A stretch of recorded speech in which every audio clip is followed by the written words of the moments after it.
दोस्तों वही पुरानी कहानी को रिपीट करता हुआ चौथा दिन, इंग्लैंड बनाम इंडिया फर्स्ट टेस्ट मैच। चौथे दिन में लगा था कि शायद इस बार इंडिया वो गलतियां नहीं करेगी जो कि उसने फर्स्ट इनिंग में करी थी, लेकिन नतीजा क्या निकला?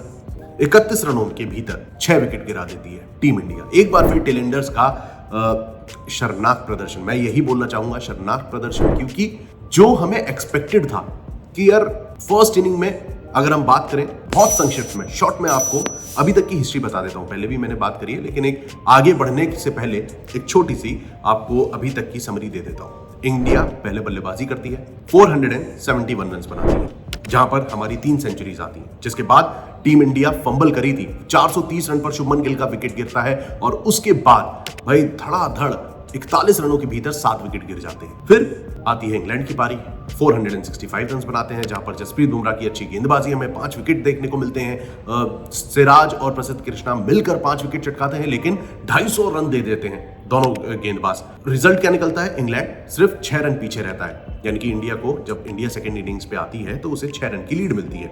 अब यहां पर भी यशस्वी जायसवाल की अच्छी शुरुआत होती नहीं है, इस बार यशस्वी जायसवाल चूक जाते हैं, जल्दी आउट होते हैं। साई सुदर्शन, एक बार फिर एक अच्छी पार्टनरशिप पनप रही होती है सुदर्शन और केएल राहुल के बीच, लेकिन उसे तोड़ते हैं बेन स्टोक्स। यहां पर दोस्तों टीम केएल राहुल की सेंचुरी और ऋषभ पंत की धमाकेदार सेंचुरी के चलते यहां पर भी 364 रन ही बना पाती है। मतलब जब आपकी 3 सेंचुरी आई थी तो आप 500 पार नहीं कर पाए, जब आपकी 2 सेंचुरी आई तो भी आप 400 पार नहीं कर पाए। ये है आज का मुद्दा। कैसे?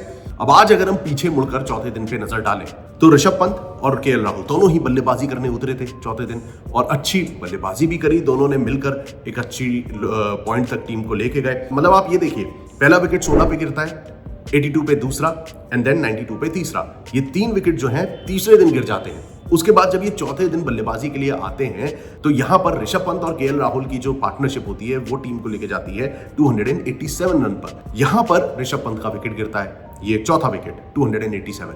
पांचवा विकेट गिरता है केएल राहुल का 333 रन पे।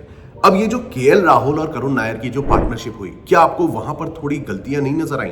टीम को जब लगा कि चलो ठीक है ऋषभ पंत का विकेट गिरा है, लेकिन अब हमें रन स्कोर करने हैं, क्योंकि आपको एक टारगेट भी देखना था कि शायद मैं 400 के आसपास कर दूं या 400 प्लस कर देता हूं, तो ये हमारे लिए एक साइकोलॉजिकल एडवांटेज रहेगा ओवर इंग्लैंड।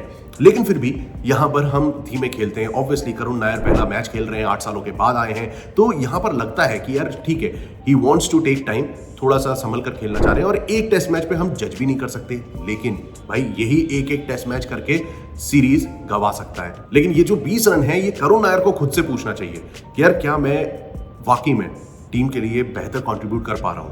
वेल, इसके बाद जो टीम फंबल करती है वो तो आप सभी जानते हैं। 333 पे 5 विकेट होते हैं और उसके बाद देखते ही देखते 364 रन, यानी कि इस बार 31 रनों के भीतर 6 विकेट गिर जाते हैं। पहले 41 रनों पे 7 विकेट, इस बार 31 रनों पे 6 विकेट।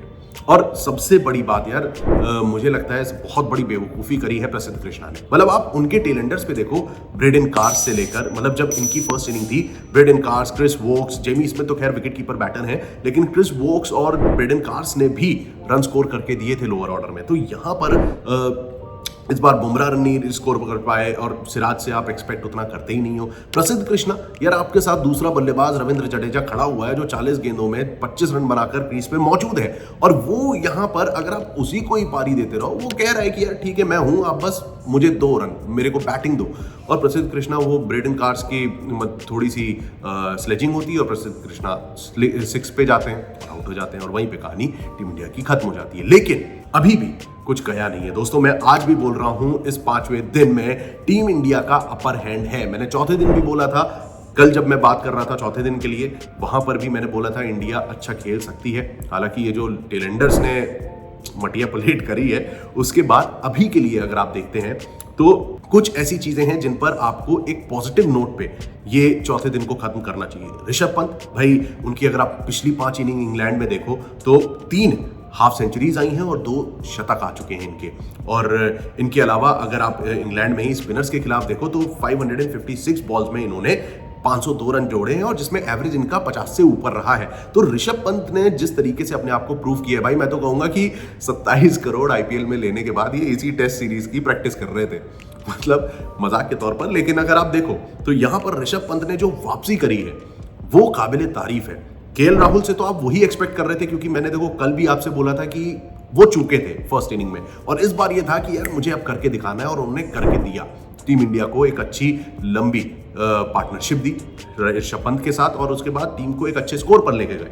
लेकिन यहां पर ऋषभ पंत के लिए मैं क्यों बोल रहा हूं, क्योंकि अगर आप as a designated wicket keeper के तौर पर देखो तो एंडी फ्लावर के बाद, जिन्होंने 2001 में हरारे में लगातार दोनों इनिंग्स में सेंचुरी जड़ी थी, ऋषभ पंत 2025 में आकर ऐसे बल्लेबाज विकेट कीपर जो हैं वो बनते हैं जिन्होंने लगातार दोनों इनिंग्स में सेंचुरी जड़ी है। एंड देन अगर आप यहां पर, जैसा मैं आपको बोल रहा था, वापस आते हैं इंडिया के टॉप 5 बल्लेबाज और 6 नीचे के जो बल्लेबाज हैं उन पे अगर हम गौर करें तो एक और स्टैट्स निकल के आते हैं ये, और यही दर्शाता है टीम का बैकफुट पे आना। अगर बैकफुट पे आ सकती है तो यही जो 25 रन, शायद अगर हम 400 क्रॉस कर जाते या 405 420 430 बना देते तो यहां पर टीम अभी भी मतलब 21 रन और इंग्लैंड ने बना लिए हैं।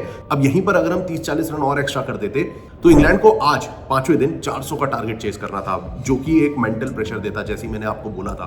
तो यहां पर जैसा स्टैट्स मैंने आपको बताया कि टॉप 5 प्लेयर्स जो इंडिया के हैं उन्होंने इस टेस्ट मैच में 721 रन बनाए हैं, और वहीं बॉटम के जो हमारे 6 प्लेयर हैं उन्होंने मिलके दोनों इनिंग्स में 65 रन जोड़े हैं। ये जो 656 रन का जो ये डिफरेंस है ये सबसे ज्यादा है, मार्जिन के तौर पर सबसे हाईएस्ट है इंडिया की टेस्ट हिस्ट्री में।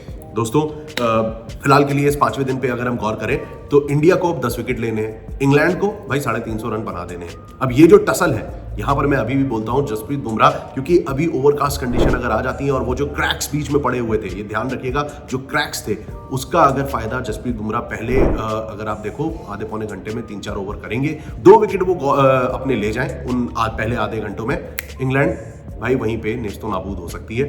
मैं तो इसी पॉजिटिव नोट के साथ इस 5वें दिन को देखना चाहूंगा। आपका क्या ओपिनियन है इस मुकाबले को लेकर?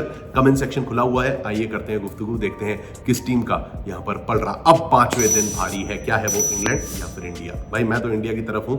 आप अगर मेरी पूरी बातों से इत्तेफाक रखते हैं तो कमेंट सेक्शन में अपना जवाब, अपनी राय जरूर दीजिएगा।